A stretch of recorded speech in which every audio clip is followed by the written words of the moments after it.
On today's show, the NBA Draft Lottery is here once again. Will the ping pong balls bounce in the Rockets' favor, and how the results of the NBA Draft Lottery have serious implications for the rest of the Houston Rockets offseason? It's all coming up right here at Locked On Rockets. This is Mission Control, Houston. Ignition sequence start. 6, 5, 4, 3, 2, 1.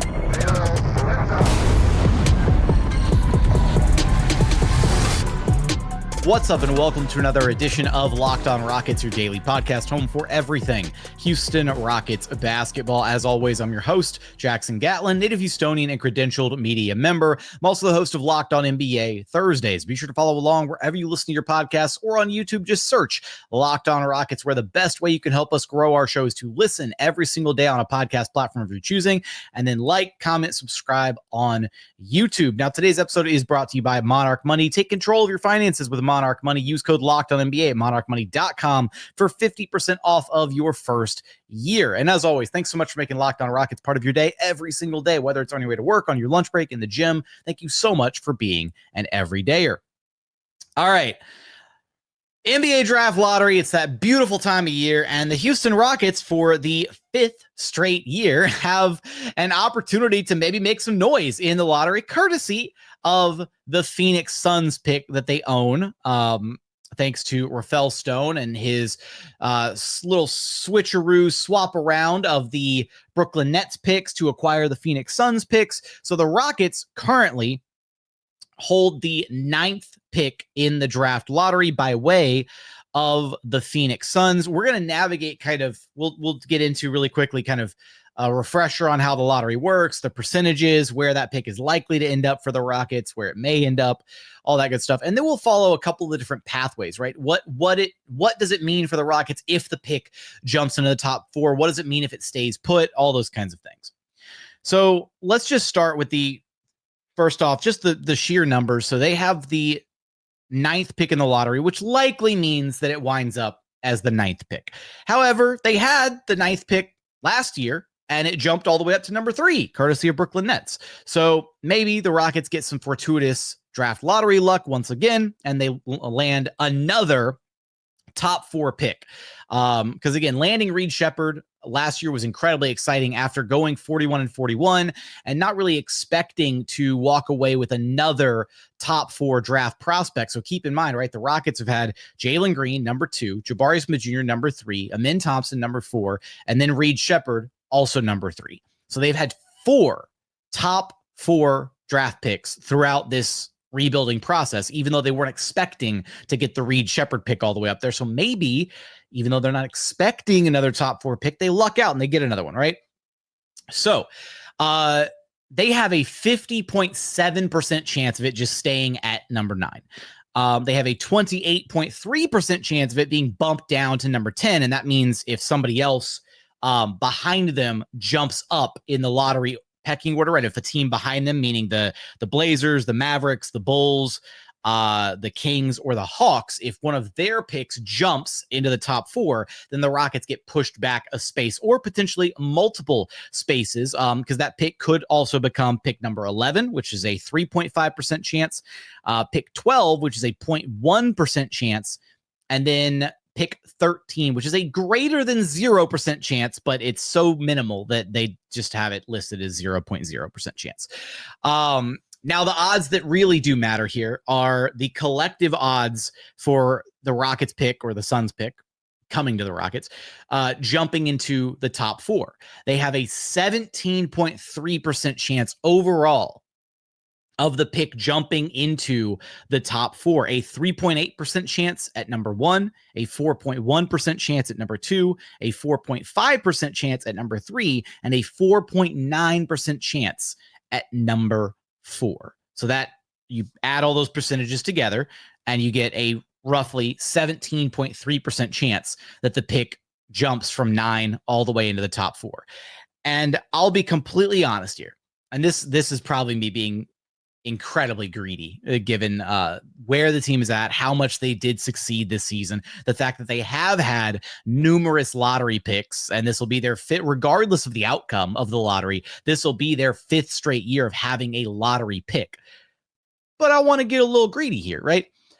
Throughout this whole process, the Rockets have had the number 2, they've had the number 3 twice, and they've had the number 4.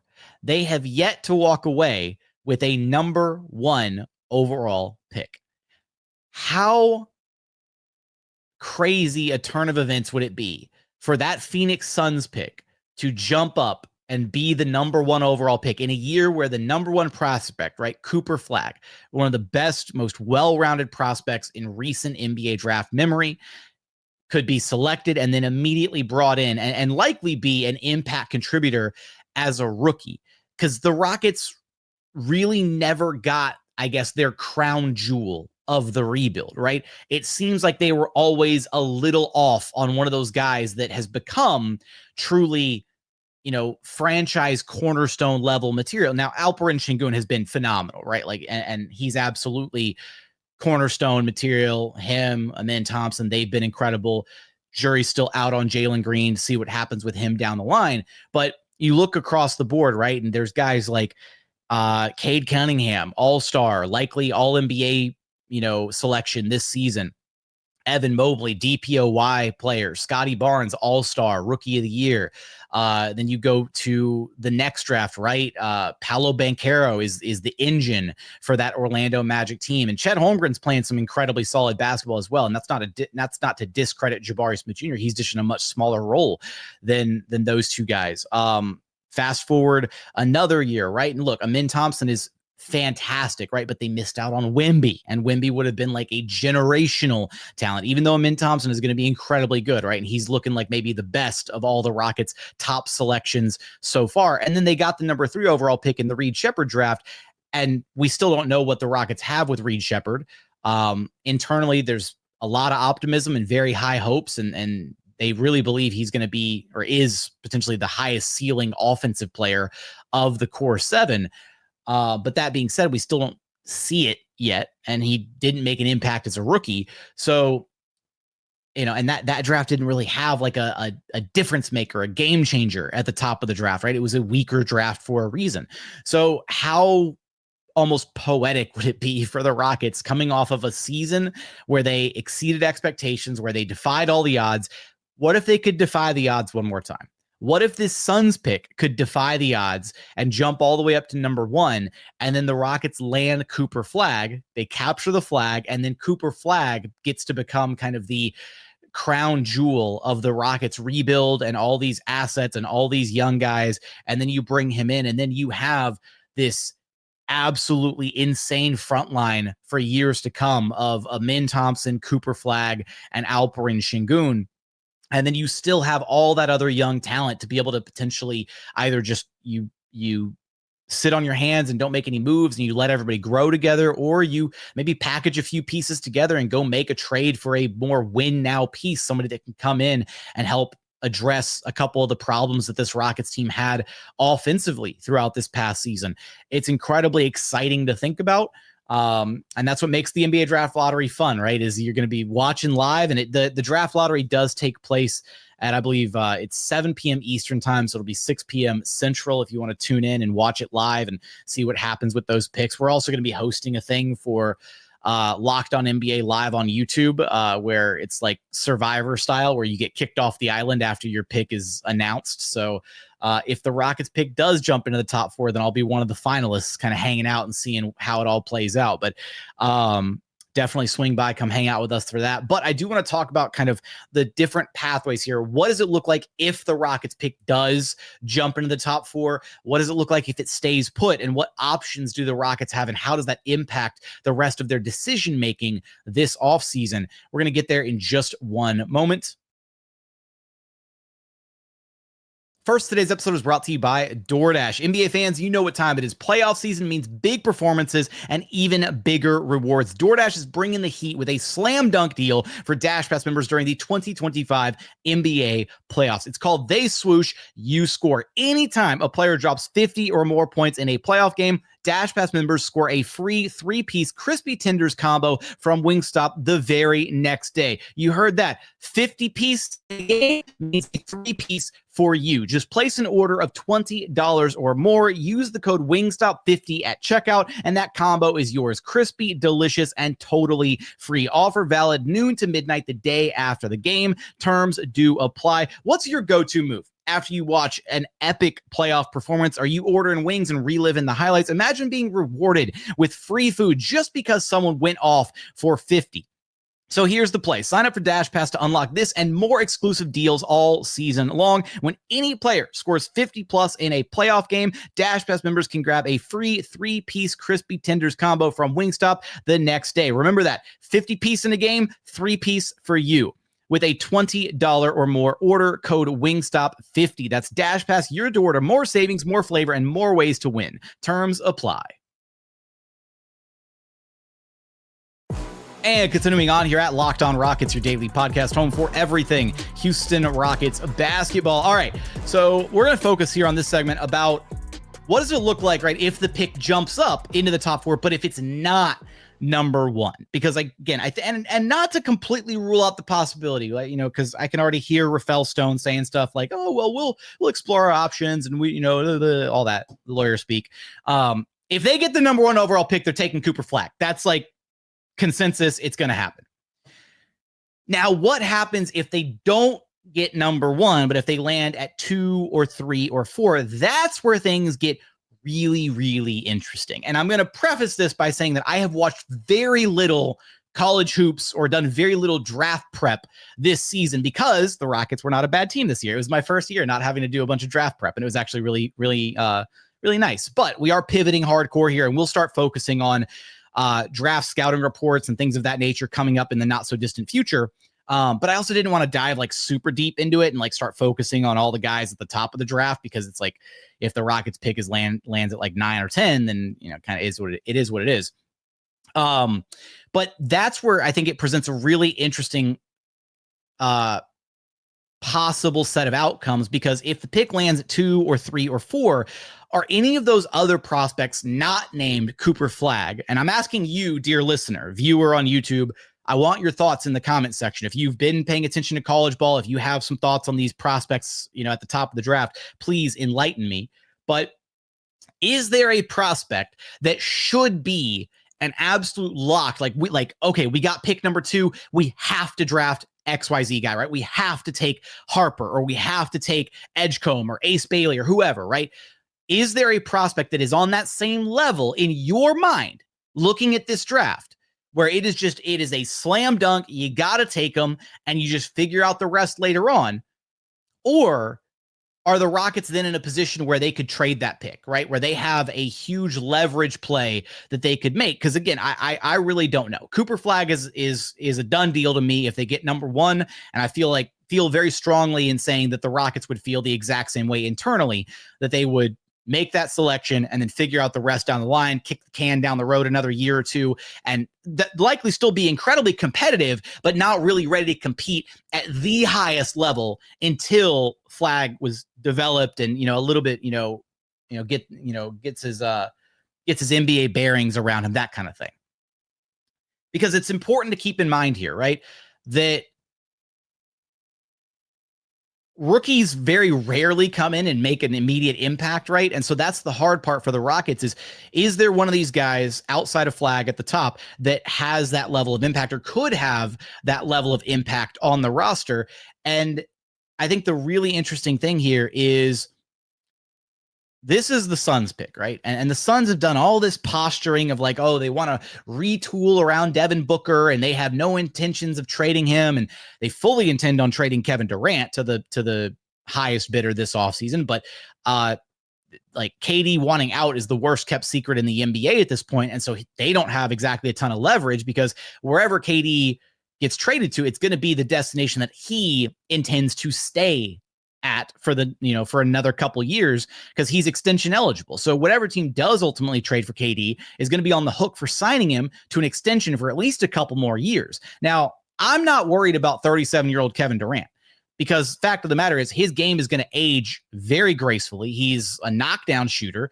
And even if he loses a little bit of speed, a little bit of that burst, he's still going to be an impact contributor at 38, at 39, at 40, barring injury. That's the big thing, right? But he's been relatively okay the past couple of years. So that part doesn't scare me. And I do still view, if the Rockets were to make a move for KD, I still view it as kind of a bridge, right? They're able to bridge the gap between not having that alpha A1 star level scoring threat that they do not have on the roster right now. That role does not exist. Nobody occupies that role currently on the team, unfortunately. Jalen Green was drafted to be that guy, and he has not quite risen to that role full-time yet. The games where Jalen does look awesome, he looks awesome, right? But we saw 5-6 games of that in the playoffs where he was not that guy. And so you get your hands on Kevin Durant. He is that guy, and he can be that guy for at least another couple years. And even if he's not that guy for all 4 quarters, right? He's just the guy that, you can help get you across the finish line in the 4th quarter, right? You don't have to rely on his offense throughout an entire game. He can be a spot-up shooter. You still run your offense majorly through other guys on the floor. Let him be the guy that gets you across the finish line when you need a bucket, when you need offense in the 4th quarter, that kind of thing. Otherwise, just let him be a spot-up shooter, right? Let him, attack within the flow of the offense elsewhere. And let him bridge that gap between where you're at right now and hopefully down the line where somebody else does step up and can take the reins from him in that role, right? Maybe it's Alperen Sengun. Maybe he cleans up his touch around the rim and he becomes more of a go-to scoring threat down, late in games. Maybe it's a Thompson who blossoms into a superstar. Maybe it's Reed Sheppard who comes out of the gate strong next year, and suddenly you're like, oh my God, okay, he's the future point guard of the team, and he looks incredible and all this stuff. Maybe it is Jalen Green, right? If the Rockets are somehow able to finesse a Kevin Durant trade and Jalen Green is still on the roster, then having KD on the team, he takes the reins as the number one option, the closing force for the Rockets offensively, and give it another year or two, and then maybe Jalen Green is able to live up to the expectations of what the Rockets had for him as the number 2 overall pick and as the kind of alpha scoring 2 guard that they envisioned when they drafted him. And I say all that to say, right, that if that pick jumps into the top 4 and it's not Cooper Flagg, that becomes an incredibly valuable trade asset, right? And you look at the Phoenix Suns and suddenly you're like, all right, guys, like, are we going to play ball here? Do you guys want the number 2 or the number 3 or the number 4 overall pick for KD? And that's where the Rockets have to make that call, right? Is there a prospect that's better? You draft another young guy, add him to the cadre of young guys that they already have, or do you make a little bit of an all-in move, right? And there's different ways that they could get their hands on KD. You could pick up Fred VanVleet's team option and use him and a little bit of filler, 1 or 2 young guys, the future picks to get KD. You could package Jalen Green and Dillon Brooks together to get Kevin Durant, plus the draft capital. The problem that faces the Rockets is they only have this year's Suns pick, and then they've got the picks further down the line, but the Washington Wizards own next year's Suns pick. They own the swap rights to it. And I was kind of kicking around this idea of like, what if you were to incorporate the Wizards in like a 3-teamer kind of deal where you reroute a young prospect out to Washington, be it maybe the Suns have no interest in Jalen Green and you reroute him to Washington. Maybe you include somebody like Cam Whitmore and you send him to DC, and then the Wizards send that swap right. They relinquish the swap rights and give that pick back to the Suns in 2026. Like how far would you be willing to go to potentially get your hands on Kevin Durant, and what pieces would it ultimately take? I am not going to fully explore what a trade like that would look like. We'll do that in a future episode. All I want to say here is essentially that the Rockets would have a lot of options, right? If that pick jumps into the top 4, and if it's not Cooper Flagg, that becomes an incredibly valuable trade commodity to bolster the Rockets roster right now. It also, you could then trade back, right, and recoup some future assets. Maybe there's no prospect there in the top 4 that really blows the socks off the Rockets, and like, you know what? All right, we'll trade back down into the range that we thought we were going to be picking in, 8, 9, 10, later lottery range, and recoup an additional future asset for doing so. That would be some smart GMing and very Very much something that I would expect out of Rafael Stone's wheelhouse in this draft, especially. But the idea of bringing in another young prospect when the Rockets have already kind of lost some developmental runtime for guys like Reed Sheppard and Cam Whitmore, who just didn't really have much of an opportunity to play this season. I don't know about bringing in another young guy unless it's really a piece that has a chance to be really, really special and a guy that they're actually going to prioritize in the rotation. You can make that argument for Cooper Flagg. I don't know if you can make that argument for any of the other guys at the top of this draft, which is why I'm asking you to educate me. What are your thoughts on some of these other guys? Because I've only watched a little bit of like these other prospects outside of Flagg, right? Like I've seen a little bit of Dillon Harper, a little bit of VJ Edgecombe, a little bit of Ace Bailey, a little bit of Carter Bryant, like not a lot. So I'm going to have to pivot and do some heavy draft research here shortly, but give me your thoughts in the YouTube comments. Coming up, I do want to talk about the more than likely scenario of the pick staying where it's at or dropping a couple spots and what that means for the Rockets and their draft implications. We're going to get there in just one moment. First, today's episode is brought to you by Monarch Money. Ever check your bank account and wonder, where did all of my money go? It happens to me more often than I'd like. Between dining out, online shopping, and entertainment costs, it can be really easy to lose track. That's where Monarch Money comes in. It's your personal CFO, giving you full visibility and control over your finances. Monarch Money isn't just a budgeting app. It's a complete financial command center. You can track all your accounts, investments, and spending in one place. So you stop just managing your money and you can start building your wealth. When I started using Monarch, I unfortunately realized just how much I was spending on food. I'm talking like fast food, like dining out, food delivery costs, like all that stuff. It can add up over time, right? Now I budget smarter and save more. So take control of your finances with Monarch Money. Use code LOCKEDONNBA at monarchmoney.com for 50% off your first year. That's monarchmoney.com, code LOCKEDONNBA for half off your first year. Today's episode is also brought to you by Hungry Root. Look, everyone in my house always has something going on. It's called busy season, right? And that usually leads to not a lot of time to go grocery shopping or to spend time, planning and cooking healthy meals at home. That's why I use Hungry Root. It's like having your own personal shopper and nutritionist rolled into one. They take care of grocery shopping and meal planning, offering personalized recommendations based on your tastes and different health goals. Best part about Hungry Root is how it tailors my orders based on what I like or what I didn't absolutely love. It gets smarter each and every time. With their high quality, nutritious food, you can stick to your dietary restrictions, whether it's, gluten-free, you're trying to cut back on sugars, you want to avoid carbs, whatever you're looking for, you can achieve it with Hungry Root. So take advantage of this exclusive deal. Get 40% off your first box plus a free item in every box for life. They're going to give you a free item, whatever you want, for life. Just go to hungryroot.com/LockedOnNBA and use code LockedOnNBA. That's hungryroot.com/LockedOnNBA, code LockedOnNBA for 40% off and a lifetime free item. And final segment here at Locked On Rockets, your daily podcast, home for everything Houston Rockets basketball. All right.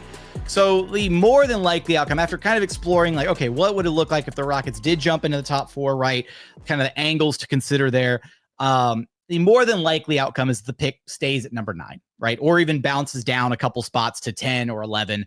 And that's still really fortuitous for the Rockets, right? And honestly, it might be even easier to kind of navigate that because it's a lot easier and more understandable if you draft a pick at 9 or 10 or 11 and you kind of stow them away, right? Maybe you get them some run with the G League, maybe you slow play their development, right? There's not suddenly this pressure of, oh my God, okay, how do you factor in another top 4 pick? Like, where do you find minutes to develop this guy? And that's the really unfortunate thing for the Rockets because they have kind of, they've been up against the wall here with development where guys like Reed Sheppard and Cam Whitmore have been kind of the casualties of how quickly the Rockets have, I guess, expedited their rebuilding process. And expedited doesn't feel like the right word. It's just, if Reed or if Cam had been drafted to a team that was, bad, if they'd been drafted during the Silas era, or if they went to another team like the Wizards or the Hornets or whoever, they'd be getting 25, 30 plus minutes a night, right? They'd likely be starting on those teams and they'd be putting up massive numbers. And that's the thing is the Rockets already still have some in-house talent that they haven't really had time or opportunity to develop. And that's where, you kind of lose me a little bit with the idea of like, okay, let's add another prospect that they're not going to have time to develop, that they're not going to have time to give real NBA minutes to. And look, development is much more than just the 48 minutes out of, each game during an 82 game regular season, right? Development takes place behind the scenes. There's practices, there's shoot arounds, there's walkthroughs, there's film study, there's all this different stuff that goes into their strength and conditioning, right? All the different things that go into developing a rookie talent or a young talent at the NBA level. And I'd go so far as to say like 90% of development happens outside of the games. But those game reps are still important, right? It's important to see what those players can do against other opponents, right? What they can do against guys that aren't their teammates, guys who don't know their tendencies and know their favorite spots on the floor and know how to, attack them or expose their weaknesses in different ways, that kind of thing. So, and you want to be able to have that confidence in your fan base, right? If you draft a player and you want to invest in them, you want the fan base to be invested in them, right? You want the fan base to see, oh, this player is special. This player has a chance, that kind of thing. So if the Rockets pick doesn't jump up, right, and if it's floating around 9, 10, 11, that's still a valuable trade asset, not quite as good as jumping into the top 4. And so I could very easily see a scenario here where, the Rockets look to move on from this pick, either by way of, kicking the can down the road and just completely trading out of the draft and recouping some future assets. There's also the slim possibility, right, that they're not really fond of any of the players sitting, in the lottery range, and maybe they want to trade that pick for a rotation piece, a guy that can come in and be an impact contributor, right?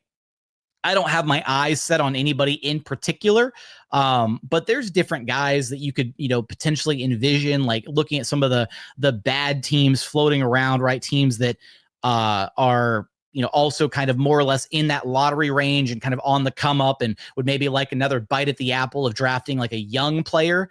Maybe a guy like, I don't know, like a Denny Avdia with the Blazers or Tumani Kamara or something like that. Maybe they want to offload one of those guys and get like a reset, a fresh try with another different younger player, right? There's options there. And again, I'm going to have to do some digging and look around some other NBA rosters and kind of see where some of these other teams are at, do some reconnaissance and kind of see who these teams are looking at getting rid of and different possible avenues for the Rockets to go. But I'd be shocked. I honestly, I would be completely floored if they keep that pick and it stays at 9, 10, 11, if they draft yet another young prospect. Because you think about it already, right? The Rockets have a core 7. You telling me that they're going to add another young guy to that core, another young guy that they're not really going to have minutes for next season, more than likely, assuming everything stays chalk and they don't make any drastic moves this offseason. I just don't see it. I just don't see the pathway for drafting another young guy unless it's a high-level contributor akin to, again, a Cooper Flagg type that you have to then prioritize his development, and maybe winning, or at least winning at the highest level, making a quote-unquote all-in move takes a little bit more of a backseat at that point compared to, developing another random young talent. We've talked about this for a while now. It kind of feels like the Rockets are approaching the point in time where they're going to need to maybe make a consolidation trade. You're seeing it with Cam Whitmore, right? Kind of frustrated in his role this past season, feeling like he has all the talent in the world and not really having a chance to showcase himself. And that's where you start. Like that's the difficult balance here, right? If you draft another young guy, then maybe that young guy is a little bit better than Cam Whitmore. He fits a little bit better, or his skill set is a little bit more complementary of what the Rockets, actual rotation guys need. Then you bury Cam Whitmore even further on the bench, right? And like, how much more disgruntled does he become to the point where he maybe starts hurting his value as a player to the where, teams look at him and they're like, man, we don't want a guy with attitude problems on our team. Like that becomes a thing. So the Rockets have to navigate this, offseason very carefully as to what they're going to do with their draft pick. I don't think there's a world where they trade up I will squash that right away. Like, the Rockets are not going to try and package assets and trade up into the top 4 or trade up. One, I don't think the number 1 overall pick is going to be attainable regardless of who gets it. The teams most likely to land that number 1 overall pick are the Utah Jazz, Washington Wizards, and Charlotte Hornets. They all three have a 14% chance across the board of landing that number 1 overall pick. They've actually got, the way it works, right? The flattened lottery odds. The Jazz, the Wizards, and the Hornets all have the exact same percentages across the board for the 1, 2, 3, and 4 picks. The only difference is jump in where Utah can go no lower than the 5th pick, similar to where the Rockets were a few years ago.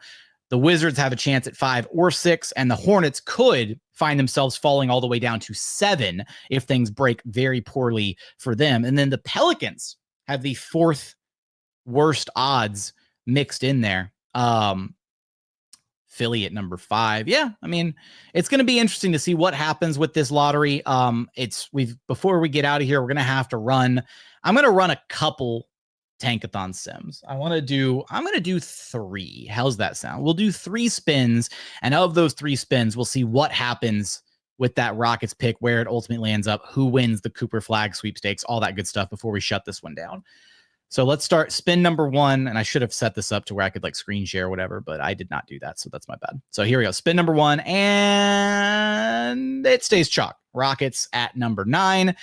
New Orleans wins the Cooper Flagg sweepstakes, and Brooklyn jumps up 4 spots to number 2 overall. Washington at 3, Charlotte at 4, Utah at 5, and Philly all the way down at 6. So that's spin number 1. Let's reset it. I don't know about you. When I do Tankathon spins, I like to hit the reset button before hitting Sim Lottery again. I like to see it how it's supposed to be before hitting Sim. So, all right, here we go.